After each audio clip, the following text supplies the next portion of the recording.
Electric field due to conducting sphere. Sphere जो होता है वो अपने पास एक गोल ऑब्जेक्ट है और ये दो टाइप का हो सकता है, एक कंडक्टर हो सकता है और एक नॉन कंडक्टर हो सकता है। ऐसी कंडीशन के अंदर इसके ऊपर जो चार्ज दिया जाता है वो उसका डिस्ट्रीब्यूशन अलग अलग टाइप से होता है। पहले हम देखते हैं कंडक्टिंग स्फीयर के लिए, इसको अगर चार्ज देना है इट मींस यहाँ से एक इलेक्ट्रॉन निकाल देना है। यस, तो यहाँ पे एक पॉजिटिव आ जाएगा और इलेक्ट्रॉन बाहर आ गया। अगर यहाँ पे दूसरा चार्ज देना है तो इलेक्ट्रॉन निकाला तो इलेक्ट्रॉन बाहर आ गया, यहाँ पॉजिटिव चार्ज आ गया। चार्ज कंजर्वेशन लॉ अप्लाई हो रहा है, दो नेगेटिव चार्ज बने दो पॉजिटिव बने, ये कहीं जाए उससे कोई मतलब नहीं। ये वाले दो चार्ज क्या होंगे, अगर ये कंडक्टर है, अगर ये कंडक्टर है तो ऐसी कंडीशन में ये दोनों चार्ज जो होंगे फ्री टू मूव होंगे। फ्री मतलब मूवमेंट कर सकते हैं ना, नॉन कंडक्टर होता तो ये चार्ज मूवमेंट नहीं कर सकते, हिल नहीं सकते, जहाँ है वही पड़े रहते। लेकिन ये क्या बॉडी है, कंडक्टर। कंडक्टर है तो ये चार्ज दोनों एक दूसरे को क्या करेंगे, रिपेल करेंगे। तो ये चार्ज इधर आएगा और ये चार्ज इधर आएगा, तो ये चार्ज दोनों यहाँ पे आ जाएंगे। और अगर मान लो पॉजिटिव चार्ज दिया तो ये चार्ज दोनों रिपेल होके इधर आ जाएंगे, ये पॉजिटिव इधर आ जाएगा, ये पॉजिटिव इधर आ जाएगा। मतलब आया समझ? yes, अगर हम कहीं से भी इलेक्ट्रॉन निकालते हैं वो पॉजिटिव चार्ज आता है तो फिर वो रिपेल होके सारा चार्ज सरफेस के ऊपर इक्वली डिस्ट्रीब्यूटेड हो जाता है।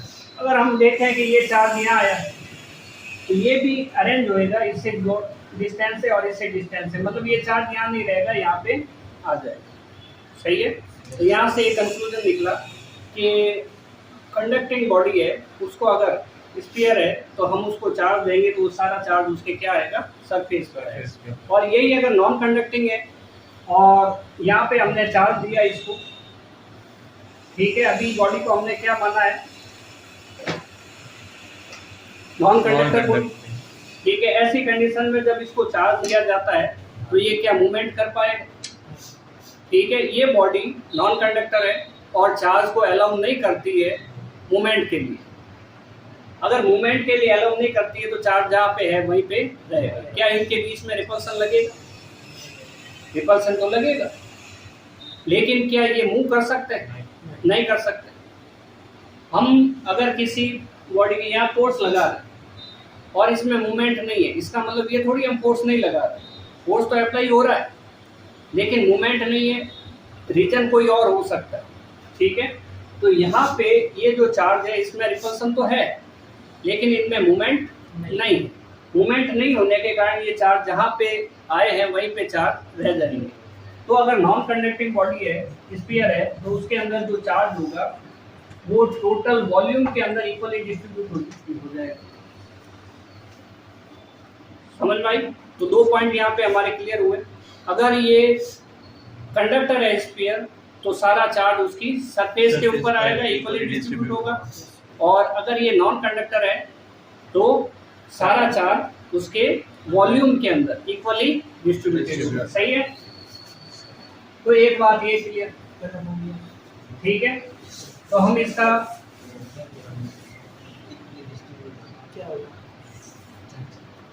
हम यहाँ पे ये बना देते, बोलो कंडक्टर है या नॉन कंडक्टर है, कंडक्टर है, तो सारा चार्ज कहाँ आएगा, चार्ज सरफेस पर इक्वली डिस्ट्रीब्यूट। अगर ये स्फीयर है तो इसका कोई सेंटर भी होगा, यस सर, उसको O किया कंसीडर और उसकी रेडियस भी होगी। Yes sir, yes. अब बोला कि आप पॉइंट ले एक P जहां पर हमें इंटेंसिटी ऑफ इलेक्ट्रिक फील्ड लेनी है। सही है, तो पॉइंट जो है वो तीन जगह लिया जा सकता है, एक आउट ऑफ स्फीयर, एक on the surface of sphere और एक इनसाइड ऑफ स्फीयर। तो हम पहला पॉइंट करते हैं बाहर, outside the surface of sphere, ठीक है। ये जो डिस्टेंस है स्मॉल r, ठीक है। First outside of sphere when r greater than r। हमने आपको कुछ पॉइंट बताए थे इलेक्ट्रिक फील्ड की इंटेंसिटी निकालने के लिए। बोलो पहला पॉइंट, सबसे पहले Gaussian Gaussian surface surface assume करनी है। Yes. गॉसियन सरफेस हमेशा उस पॉइंट से निकलेगी जहाँ से जहाँ से चार्ज इंटेंसिटी निकालनी है, Intensity निकालनी है। इंटेंसिटी फाइंड करनी है वहाँ से। Yes, sir. Third second Flux is phi is equal to Value find flow करनी surface है। integration E E vector dot E E Third. vector Q Q upon Q epsilon. Q n upon epsilon all Gauss law, ठीक है। Fourth total charge total charge जो inside है, Inside. अगर सारा inside है तो कोई प्रॉब्लम नहीं। अगर इनसाइड कुछ अंदर है कुछ बाहर है तो हमें क्यू इन की कैलकुलेशन करनी पड़ेगी। यहाँ पे भी हमें जरूरत नहीं पड़ेगी। क्या करो, ये पहला पॉइंट करें। अच्छा, बाद में कंपेयरिंग क्या आ जाएगा। ये देखो, ये क्या बना है, गॉसियन सरफेस बनी है, Yes sir ठीक है। गॉसियन सरफेस बनी है, क्या ये पी पॉइंट से गुजर रही है? यस Yes sir गुजर रही है, ओके। हम यहाँ पे क्या रखेंगे, एक टेस्ट चार्ज। टेस्ट चार्ज वो टेस्ट चार्ज क्यू नॉट होगा, yes पॉजिटिव या नेगेटिव? Positive होगा। पॉजिटिव होगा। पॉजिटिव होगा तो अट्रैक्ट या रिपेल Repel करेगा। लाइक चार्ज है, Yes, ये sir. भी पॉजिटिव है, ये वाला, और ये भी क्या है, पॉजिटिव। Positive. लाइक चार्ज तो रिपेल करेगा। रिपेल करेगा तो जिधर की साइड ये इसका मूवमेंट होगा उधर की side intensity of electric field होगी Electric ड्यू field टू होगी। Conducting sphere. नेक्स्ट, हमें स्मॉल एरिया कंसीडर करना होगा। Yes sir small area consider करेंगे तो small DA यूज करेंगे ये यूज लेंगे, ये हमने किया। एरिया वेक्टर किधर, area vector perpendicular perpendicular to to E D A लिखे यहाँ पे। yes sir एंगल बोलो बिटवीन थीटा। Theta. थीटा कितना, 0 degree 0 degree. Theta equal to 0 degree. और cos 0 equal to 1। Okay, yes sir second point, integration D E dot E है according to definition y equal to close integration whole surface E dot D A. बोलो आगे, E D A A cos cos 0 0 cos theta ई को बाहर ले लिया, yes sir DA किया, DA cos 0 की value one. लिखने की जरूरत नहीं है। डीए का फॉर्मूला क्या बनेगा, ए बनेगा। A. यस, क्योंकि हमने पिछली बार किया था DS equal to DA is equal to A A बनेगा। yes sir तो phi equal to E into 4 pi r 4 square pi R square. 4 pi R square इसलिए लिखा है क्योंकि ये स्फीयर है। Yes, सही है। yes sir यहाँ दो स्फीयर है, अंदर वाला लिया या बाहर वाला लिया, अंदर वाला चेक करो।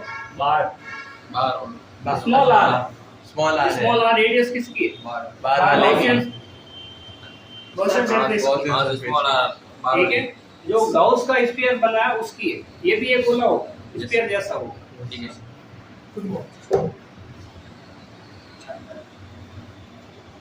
Gauss law, phi equals to Q inside upon, epsilon all यहाँ पे हम देख रहे हैं जितना चार्ज अंदर है वही सारा चार्ज है, बाकी तो कुछ है नहीं। Yes, sir. सारा चार्ज गाउसियन सरफेस के अंदर ही है, तो हमें कैलकुलेशन की जरूरत नहीं है। ये इक्वेशन नंबर 2 हो Second. गया, phi equals to Q by epsilon naught. Equation number 2 by comparing equation first one and second and Second. Second, first and second, E into E is 4 pi r square 4 pi r square Q upon Q epsilon upon naught epsilon all E equal to Q Q upon upon epsilon epsilon naught all 4 pi हाँ, r square हाँ, नीचे आ गए। Yes yes sir इनको लिखा जा सकता है E equal to 1 upon 4 pi epsilon all Q upon r square सही है। yes sir next E equal E to is equal to KQ upon r square r square, ये फॉर्मूला है। yes sir इसके उसमें इसमें वेक्टर फॉर्म vector form होगी Q E upon r vector. square upon r cap E सही है। vector is equal to E vector equal to KQ upon r square r r cap square R r cap। r cap क्या है यहाँ पे, are vector और mod vector नहीं नाम क्या है इसका, unit vector Unit unit vector है। हाँ, यूनिट वेक्टर वो होता है जिसका मैग्नीट्यूड 1 वन है, जिसका मैग्नीट्यूड वन 1 है। है।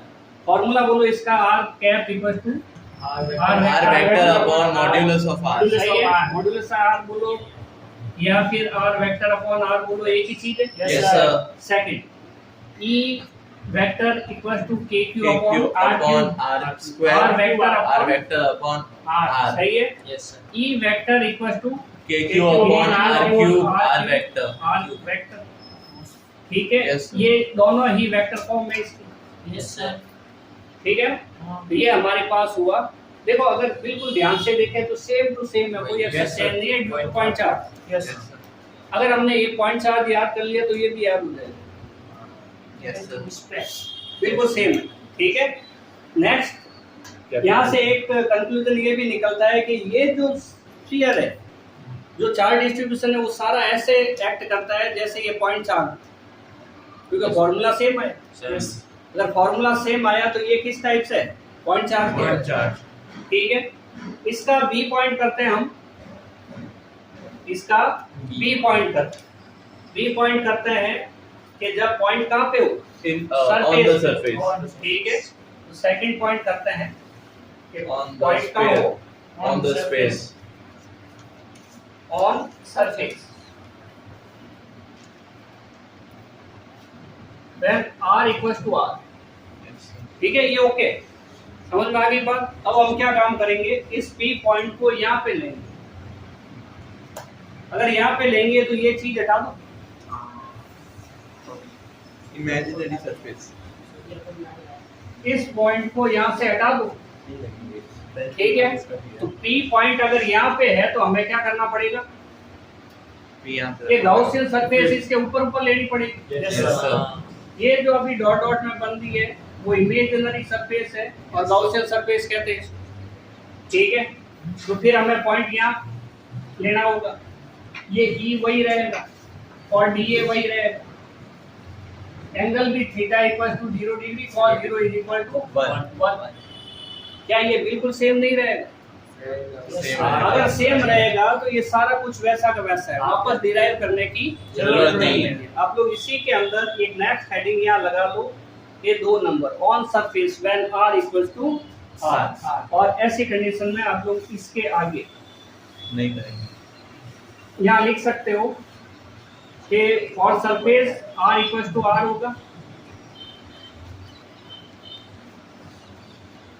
ठीक है। जब R इक्वल्स टू R होगा तो ये सरफेस कर दिया, यहाँ पे आउट कर दिया, ये आउट के लिए पॉइंट जब आउट, और ये करेंगे KQ upon R square, capital R, ठीक है। ये है मैक्सिमम वैल्यू, मतलब ये सारा जो वैल्यू होती है वो मैक्सिमम होती है, अधिकतम होती है, कम नहीं होती, ठीक है। तो हमने अभी तक 2 पॉइंट किए हैं। पहला आउटसाइड द सरफेस और second On on the surface. surface। Third point अपना क्या रहेगा कि ये पॉइंट P है जो एज्यूम करना है अंदर की साइड, ठीक है। P पॉइंट कहाँ रहेगा? अंदर की साइड। तो ये हम कर रहे हैं थर्ड, फॉर्मूला वही है, यहाँ पे हमें ज्यादा कुछ करने की जरूरत नहीं है। इस बार हम क्या काम कर रहे हैं, इस P पॉइंट को अंदर की साइड लिए। इस बार चेक करो, अगर पॉइंट P यहाँ पे ले लिया जाता है तो ये जो P पॉइंट है, ये जो R है, आपको क्या दिख रहा है? स्मॉल r छोटा है, Small r is smaller than ठीक है। capital R. हाँ, तो थर्ड किया inside R less than capital R, और जब ऐसा होगा तो हम गाउस लॉ के अकॉर्डिंग लिखेंगे Q in upon epsilon not. क्या P पॉइंट अंदर है? Yes. अंदर है तो गॉसियन सरफेस यहीं से निकलना चाहिए। Yes, sir. क्या गॉसियन सरफेस के अंदर कोई चार्ज है? No, sir. अगर चार्ज नहीं है तो फाई इक्वल टू क्या रह गया? 0 upon epsilon naught, Epsilon naught. Because of Q in equal to 0। Equal to Yes, zero. sir. Q in क्या है? 0 Zero. है। क्या चीज? गॉसियन सरफेस के Gaussian अंदर जो surface चार्ज है का वो है। है, और अंदर का चार्ज कितना है? 0 है, Zero. ठीक है। तो फाई इक्वल टू क्या हो गया? Zero. अगर फाई इक्वल टू 0 है, E की वैल्यू भी 0, Zero. एवरीथिंग 0, ठीक है, ई की वैल्यू भी क्या होगी? 0। तो ई इनसाइड इक्वल टू क्या रहेगा? 0। ई इनसाइड इक्वल टू क्या रहेगा? 0। रहेगा। मान लो आपसे पूछा जाए कि जो कंडक्टर होता है कि उसके अंदर की तरफ इलेक्ट्रिक फील्ड क्या होता है? 0। क्यों होता है 0? क्योंकि अंदर की साइड अगर आप गॉसियन सरफेस बनाओगे तो गॉसियन सरफेस के अंदर चार्ज नहीं होता। 0 होगा, नहीं होगा, इसलिए क्या होगा? ये होगा। क्लियर है?